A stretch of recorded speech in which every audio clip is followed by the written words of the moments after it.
Welcome back. On RealCopStoriesVideos.com, we have 358 cop stories. Look them up. There's a lot of gross alerts. Not a lot. Probably 10% is gross alerts. 90% of them are really good stuff. You know, foot pursuits, gangs, crash, patrol. Interesting stuff. Dogs stopping at red lights before they cross. That's a good one. Okay. So look them up. Hope you like them.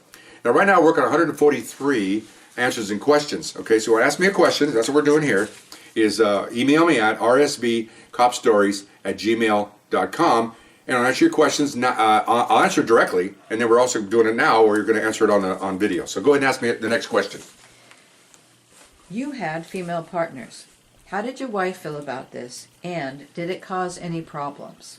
Okay, a lot of questions there. I hope I can get through all of it. I had two female partners. The very first one I covered on RealCopStoriesVideos.com, but I'll go a little more in depth, okay? That time I had 11 years on. I was a top training officer in a gang unit, and I was also the top producer in the gang unit. I was making a lot of arrests. I had partners. I was very aggressive. Gangs, and where I was working was 90% Latino, so I could relate to it. It was my third gang tour, so very well versed in how gangs work, and so I was out there pretty aggressive. Okay, I'm not bragging, I'm just telling you what the way it was. It was I think it was 8 two-person night units, okay? And I led in everything. It's no big deal, okay? So partner and I were very good at this. So we get new people came in, and so they have to split up the two top guys and have us go with new guys, girls guys, okay? So they call me in one day. The sergeant calls me in, and he gives me the old, oh, you're doing a great job. Oh, I'm sitting there going, okay, I got enough years to know what's coming, It's like a politician, right? Yeah. They talk nice to you and they're going to pull your wallet. Okay. So I go, what's going on? Well, we're going to have to split you guys up. What? Oh my God. Okay. He goes, I wanted you to know personally that it's not that you guys did. It's just that you're both seasoned now. You've been there about almost a year, less than a year, and want to spread the wealth. So you're going to get a new officer, and he's going to get a new officer, and you're off and running. I said, okay, it sounds fair. And he sat there, this look on his face. I go, what?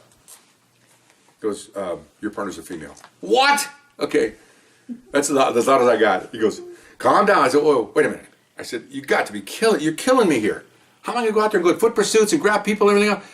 I said, I don't understand this. Why would you? He goes like this, calm down. He says, you're the most mature guy in the unit. Can you believe it? I know, it's hard to believe. You're seasoned. You're a hard worker. You'd make great arrests. You make a lot of arrests. Who else but to send someone of her? We don't. Well, I'm dumbfounded, because usually with a guy, I don't sound sexist, but with a guy, at least they have a certain height requirement, certain weight requirement, push-ups, sit-ups, go to the academy. They change some of the standards for the women. You wonder, okay, what am I going to get here? Am I going to get Charlie's Angels? What am I going to get here? Okay. So he goes, calm down. Says she plays softball for Long Beach State. She's track and field. She's 5'9". I'm going, oh, okay. So he says, do me a favor. What? He goes, just give it a chance. I said, all right. So I go to roll call, and she had about 5 years on. Okay, I have double. And she's sitting there at roll call, and nobody pointed out who I was until roll call. Because she imagines she's in a new unit, she's sitting there, and doesn't know anybody. And then the roll call comes, lieutenant comes in, we're doing roll call, and then she calls out my car. We were the number one car. Our call sign was number one. Anyway, that's kind of weird there. It's kind of ironic, but anyway. And he gives my name and then her name. So I turn around, because I know she's the only one in there, only female. So I turn around, I wave at her, and she looks at me like, she's nervous. Okay, fine. So the roll call's done, get in our car. We had plain cars, but we're in uniform. We had the red light on the dashboard and all that good stuff. So we get in the car, and I'm thinking to myself, oh no, And the second part of that question, I'm going to help you a little bit about my wife, okay? I didn't start thinking about how it would affect my wife until a little bit later, and I'll get to that in a little bit later. My biggest concern was, who am I going to work with, and am I going to be able to do police work? Because I like to go down alleys. I like to chase people through housing projects. I don't know what to do with this person. Okay, I don't want to sound sexist, but I'm not sure. First time. Okay, so we check out the car, we get our shotgun and everything, and we're trying to introduce each other. How you doing? Everything else. Okay, fine. So we get in the car, and she didn't say much. She's nervous. Okay, so I go, oh man, that's just great. I said, so, if I'm with a girl, I can't talk about women, right? I mean, come on, we're guys here, okay? You can't fart in a car, okay? I mean, come on, okay? You can't scratch certain parts of your body, anyway. I'm so shallow, it's embarrassing. But anyway, okay, fine. So we get about 3 blocks, and I'm telling her, she says, they told me that you're the top arresting officer. Yeah, I'm pretty aggressive. He goes, oh. And I said, I don't know you from Adam. And she came from a hot division, which has helped. A really hot, meaning a very busy division for 5 years or 4 years or whatever. So kind of knew she had a little bit spunk in her, but I don't know. So I pull into a parking lot. Our offices was across the street from a huge courthouses and stuff, and they had traffic tickets. You go there, and big parking lot. I pull in there. I said, I can't leave without asking you something. I said, I need to know where you're coming from. She goes, okay. And I said, here's my only question I have for you. We make a stop tonight. We stop a car, and we get out of our car and walking up, and out of the passenger side, or out of the driver's side, out of the driver's side, a guy jumps out. He's got a 2x4 at him. He's got a 2x4 over his head, and he's running right towards me. What are you going to do? She goes, I'm going to blow him out of his socks. Oh, excellent. I go, really? She goes, because one thing to ask someone, the guy's got a gun, you shoot him. When somebody has a 2x4, kind of wonder if they're going to do anything with that 2x4. Do I wait until he talks to you? Do I wait for a lunch seminar? No. She's, I want to blow him away. I said, oh, okay, good answer. Let's go. Okay, so I thought, okay, I got her. She's thinking that way. Okay, then we had to go, we had one section we were housed out of, and then we had to go to another area to patrol gangs. And this one we had to go a little bit farther into the Hollywood area, which takes about maybe 10 minutes to get there, 15 minutes to get there, through traffic, So en route, we're discussing codes. Okay, now I get on this. I hope I have time for this. A couple of officers back in the 60s, it was an Onion Field incident, police department. They were captured by crooks, and they were taken out to a field, and one of them was shot in the back of the head, the other one got away. Okay. What happened was they stopped 2 guys, and one guy had a gun on the officer. Okay, and he told the other officer, drop the gun, I'll kill your partner. Okay. So in those days, I'm not trying to badmouth these guys, but in the 60s, officers were getting, once in a while, got kidnapped, and they would just tie them up and leave them, and they'd steal their car and they'd go. Well, this is the first time that when they got captured, that the crooks actually killed an officer. So our department's posture was that you don't give up your gun for anything. And I like that posture. And they were saying that you come up with a signal. If someone has a gun on you, you can tell your partner, you have signals, verbal. And when he says, give me your gun, the crook tells your partner, give me your gun, the guy standing there, it sounds complicated, but it's not. The guy that's got his hands up, the officer, you say, partner, give me your gun. And when you say gun, he starts shooting. And your job when you say gun is to get out of the way. Because they're not going to take us right here.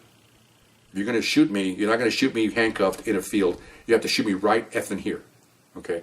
That was our code. It seems hard to explain it, but that's the way it was. You had to have a code. And that's the common code that I use. A lot of us use the same thing. That okay, don't kill me. Okay, partner, give me your gun, and that's the clue. That's the clue. The word gun means I'm getting out of the way. You better kill him. Okay.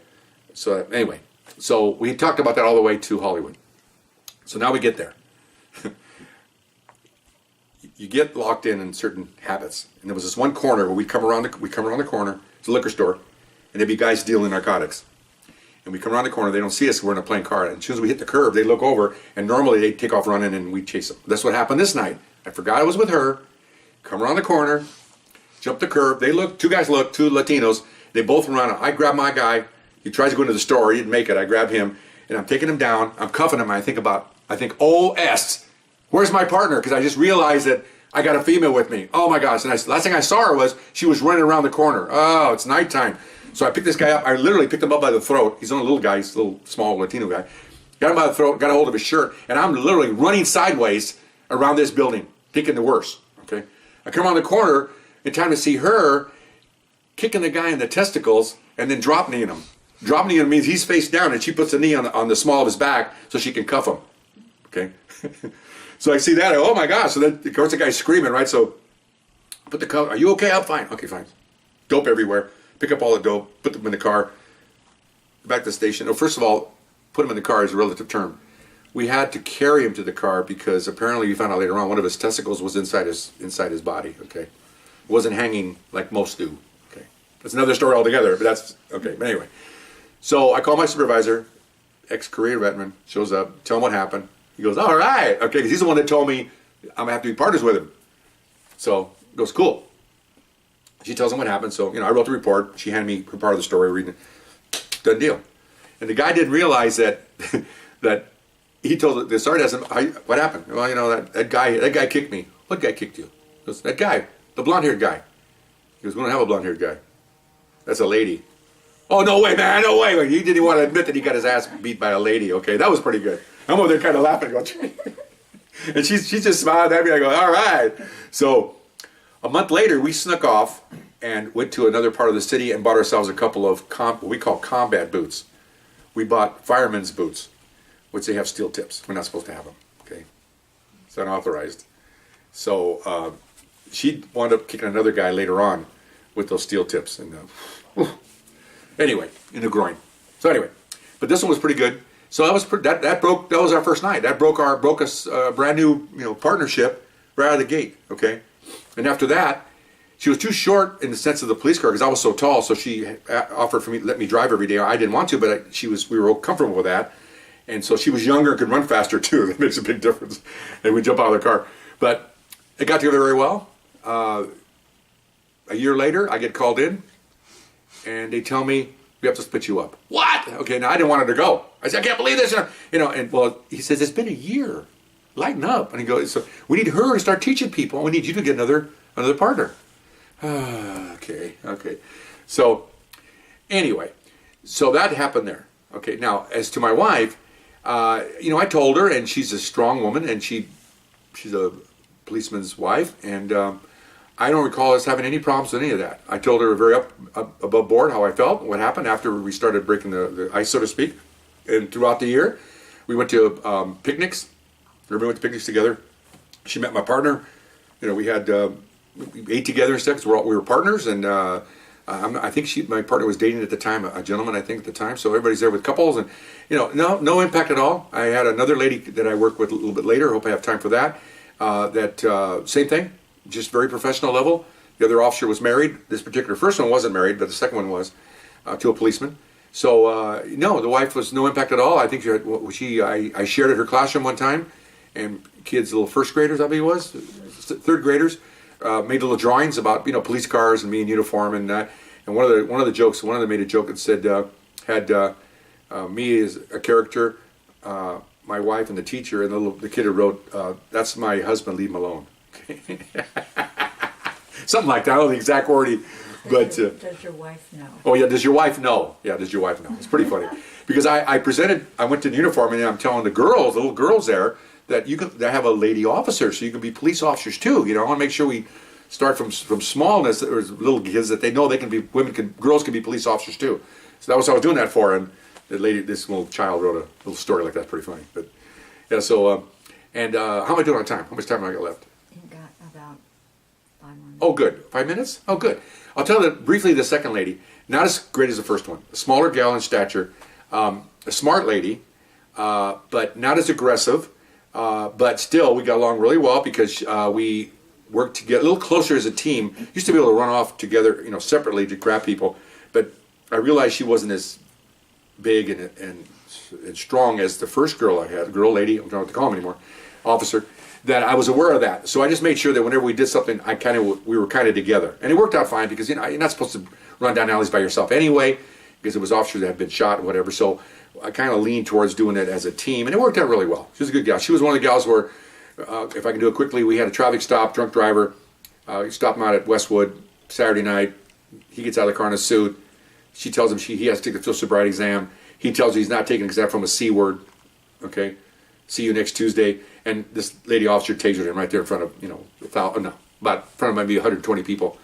And at nighttime, it's really impressive. Blue lights, wires, screaming, real screaming, really loud. Hollywood ought to record that for their movies. And so that's the way she was. Very quiet, take no crap off no one. And we were issued tasers, so she used it with great eloquence and professionalism, as we should say. So that's the kind of lady she was. So those are the two lady partners I had. I had a lot of ladies later on that worked for me, and that's a whole other thing we'll go on later on. So there I am with the two women, and enjoyed them both terribly well, and worked with them very well, and sorry to see them go, but you got to move on. So see you next time. Bye-bye.